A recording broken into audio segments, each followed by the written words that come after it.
بسم اللہ الرحمن الرحیم۔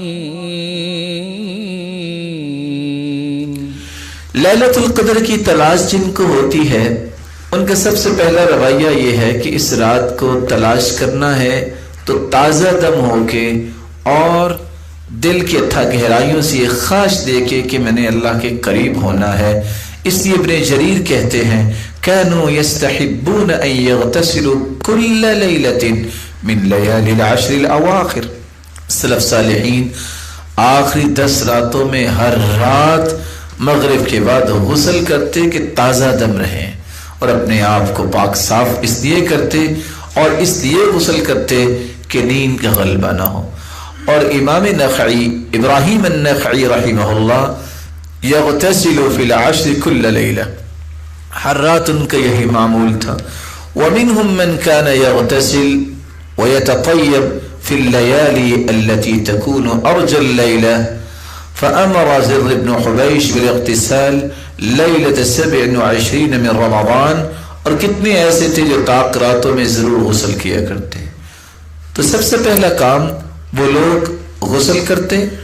دوسرا رویہ جو ہمیں اختیار کرنا چاہیے، تمیم داری جنہوں نے 1000 درہم کا لباس لیا تھا، اور وہ لباس صرف اس لیے پہنا تھا کہ میں نے لیلۃ القدر کی تلاش کرنی ہے اور اللہ کے سامنے خوبصورت ہو کے پیش ہونا ہے، تو ہمیں اس بات کا بھی خیال رکھنا ہوگا کہ ہم اپنے آپ کو اچھے انداز میں رب تعالیٰ کے سامنے پیش کریں۔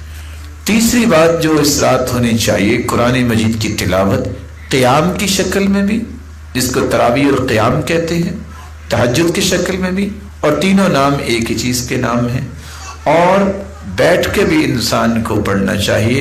اور سلف کا رویہ یہ ہے، مصنف عبد الرزاق کی روایت ہے 5955 ابراہیم النخعی کے بارے میں، انہ کان یقرأ القرآن فی رمضان فی کل 3، ہر 3 دن میں وہ رمضان کے اندر قرآن ختم کرتے۔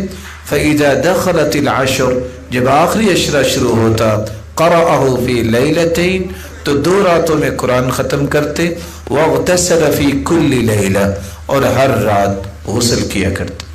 چوتھا کام جو ہمیں کرنا چاہیے وہ ہے ذکر اور دعا، کثرت سے اللہ کا ذکر کیا جائے اور اللہ عز و جلال سے دعا کی جائے، اور دعائیں مختلف جو اللہ کے رسول نے کی ہیں، اور خصوصاً اس دعا کا اہتمام ضرور کیا جائے جو سیدہ عائشہ رضی اللہ تعالی عنہ، انہوں نے اللہ کے رسول سے پوچھا تھا کہ اگر اللہ تعالیٰ کی توفیق ملے اور لیلۃ القدر کی رات پہ میں عبادت کروں تو مجھے کیا مانگنا چاہیے؟ تو اللہ کے رسول نے رہنمائی دی تھی، وہ دعا سکھائی تھی جو ہر مسلمان کو یاد ہونی چاہیے، اور مجھے امید ہے کہ آپ سب کو یاد ہوگی۔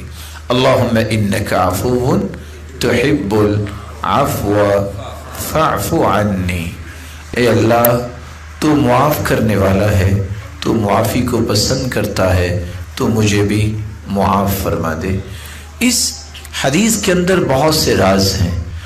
سیدہ عائشہ رضی اللہ تعالی عنہ کی انتہا درجے کی حرص دیکھیے کہ وہ ہر وقت وہ بات پوچھتی جس سے امت کو نفع مل جائے، اور اس حدیث کے اندر عفو کا جو سوال ہے، فاعف عنی، یہ یہاں ہی کیوں ہے؟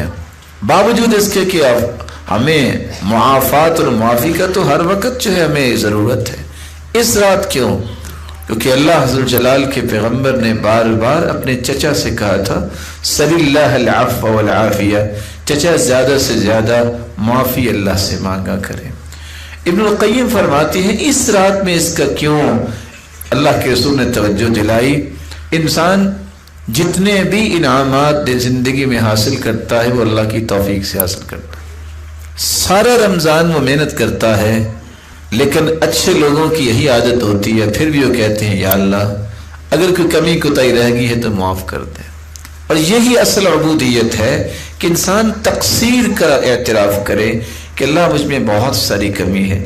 ساری زندگی فرشتے عبادت ہی کرتے ہیں، کوئی رکوع میں پڑا ہے، کوئی سجدے میں ہے، اور حدیث تو یہ کہتی ہے کہ آسمانوں میں 4 انگلیوں کی جگہ خالی نہیں ہے، کوئی رکوع میں ہے، کوئی قیام میں ہے، کوئی سجدے میں ہے، لیکن قیامت کے دن فرشتے بھی کہیں گے ما عبدناک حق عبادتک، اللہ ہم تیری عبادت کا حق ادا نہیں کر سکے۔ تو حق یہی بنتا ہے کہ آخری عشرے میں کثرت سے یہی دعا کی جائے۔ اس میں ایک ادب بھی سکھایا گیا ہے، جب تک کسی دعا میں اللہ کی تعریف نہ کی جائے، درود نہ پڑھا جائے، تو یہ دعا قبول نہیں ہوتی۔ درود نہ پڑھا جائے آسمان تک دعا پہنچتی نہیں ہے۔ تو اس میں دیکھیے پہلے اللہ کی تعریف ہے، اللہم انک عفو تحب العفو فاعف عنی۔ تو اس لیے اللہ کے رسول صلی اللہ علیہ وآلہ وسلم نے یہ سکھائی، اس میں تعریف بھی ہے اور اللہ کے ساتھ حسن ظن بھی ہے۔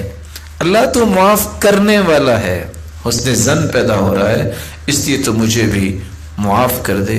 اور انسان کی تو ہر وقت ضرورت ہوتی ہے کہ اللہ تعالیٰ اسے معاف کر دے۔ نوافل اور قیام اس کا بھی اہتمام ہو اور صدقے کا بھی اہتمام کرنا چاہیے۔ رب تعالیٰ سے دعا ہے، رب تعالیٰ آپ سب کو یہ رات نصیب فرمائے اور ہم سب کو ایسے اعمال کی توفیق دے جس سے اللہ ہم سے راضی ہو جائے۔ وآخر دعوانا الحمدللہ رب العالمین۔